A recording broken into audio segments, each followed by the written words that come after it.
प्रश्न नंबर 16 देख रहे थे हम। पुरीनीपात शब्द का क्या अर्थ है? पुरीनीपात शब्द है नीम का पत्ता, पान का पत्ता, केले का पत्ता, कमल का पत्ता। पुरीनीपात रहत जल भीतर, वही है कमल का पत्ता जो जल के भीतर रहकर भी उसके ऊपर पानी की भी एक भी बूंद नहीं ठहरती। प्रश्न नंबर 17 देखें। प्रश्न नंबर 17 देखिएगा। गोपियों के अनुसार राजधर्म क्या है? गोपियों के अनुसार राजधर्म क्या है? शत्रु को सताना, न सताना, पत्नी को न सताना, नारी को न सताना, प्रजा को न सताना। प्रजा को न सताना। राजधर्म वही है जो प्रजा न जाही सताई, प्रजा को न सताई। तो प्रजा को नहीं सताना ही किसका धर्म है? राजा का धर्म है।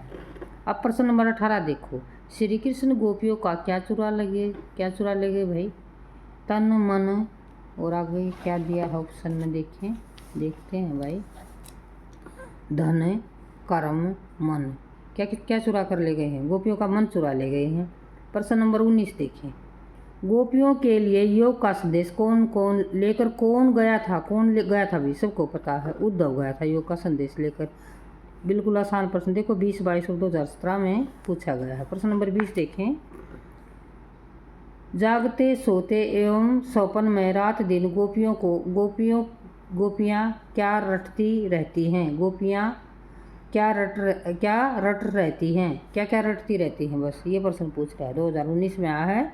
राम राम रट रही हैं? नहीं। कृष्ण रट रही हैं। सीताराम रट रही हैं। हरे राम हरे कृष्णा। तो आपको पता होना चाहिए केवल कृष्ण को रट रही हैं और किसी का मिश्रण नहीं करना है आपने। कृष्ण रटती हैं। अब प्रश्न नंबर 21 देखिए। कितनी तरह से पूछा गया है ये प्रश्न। 21वां प्रश्न देखो। प्रश्न को घुमा रहा है बार बार। देखो कितनी बार आया है ये, लेकिन प्रश्न को घुमा दिया है। प्रश्न देख लो। योग संदेश देने के लिए किसने उद्धव को भेजा? श्री कृष्ण ने भेजा। गोपियों ने किसे आरिल की लकड़ी कहा? श्री कृष्ण को कहा। सूरदास किसके आराध्य थे? श्री कृष्ण के थे।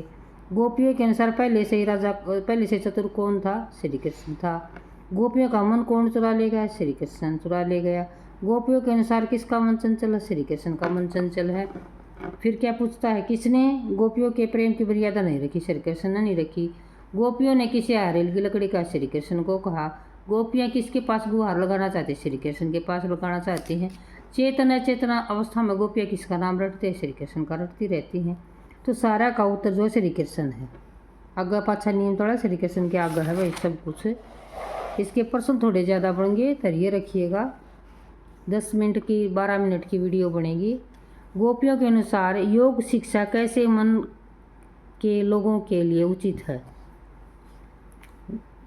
कैसे लोगों के लिए ज़रूरी है भाई योग की शिक्षा? चंचल लोगों के लिए है, शीतल लोगों के लिए है, दृढ़ लोगों के लिए है, या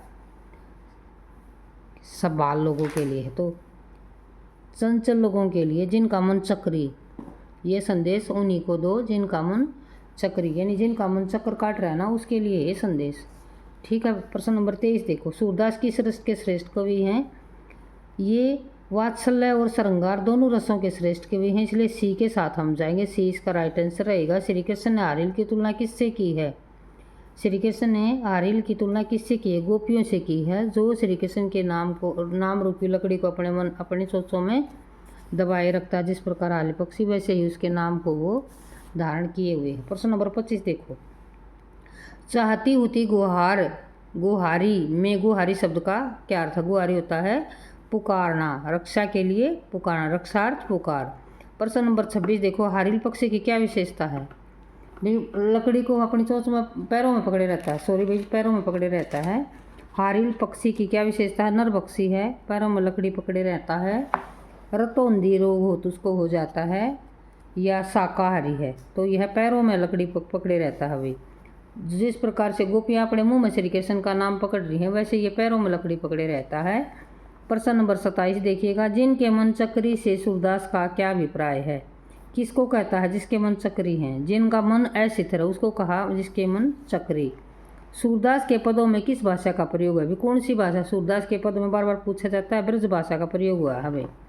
प्रश्न नंबर 29 देखिएगा। निम्न में से कौन सी रचना सूरदास द्वारा रचित नहीं है? आपने जीवन परिचय अगर पढ़ा हो कवि का, अगर तुमने जीवन परिचय पढ़ा हो तो सूर सागर, सूर सारावली, साहित्य लहरी और साहित्य देवता, साहित्य देवता इनका नहीं है भाई, ये नहीं है इनका, ये किसी और का है जो आपके पाठ्यक्रम में नहीं है। तो साहित्य देवता इनका नहीं है। आप ये देखना नहीं के ऊपर जो देखना है आपने। कई बार देखो सूरदास द्वारा रचित कौन सा है, उसमें का आपको प्रश्न को ना गलत कर देना। सूरदास का निधन कब हुआ? 1478, 1532, 1583 और 1623 में। तो 1583 में इनका निधन हुआ है। ये थे प्रश्न, 30 प्रश्न थे आपके, जो आपको आशा समझ में आए होंगे। 30 की बजाय मैंने लगभग 5 और एक्स्ट्रा प्रश्न आपको इसमें बता दिए गए हैं, इसलिए आपका कोई प्रश्न नहीं छूटेगा अगर आप सूरदास के पद में से प्रश्न आप करते हैं। ऐसी आपसे उम्मीद है। इसी के साथ वीडियो होती है समाप्त। Good bye.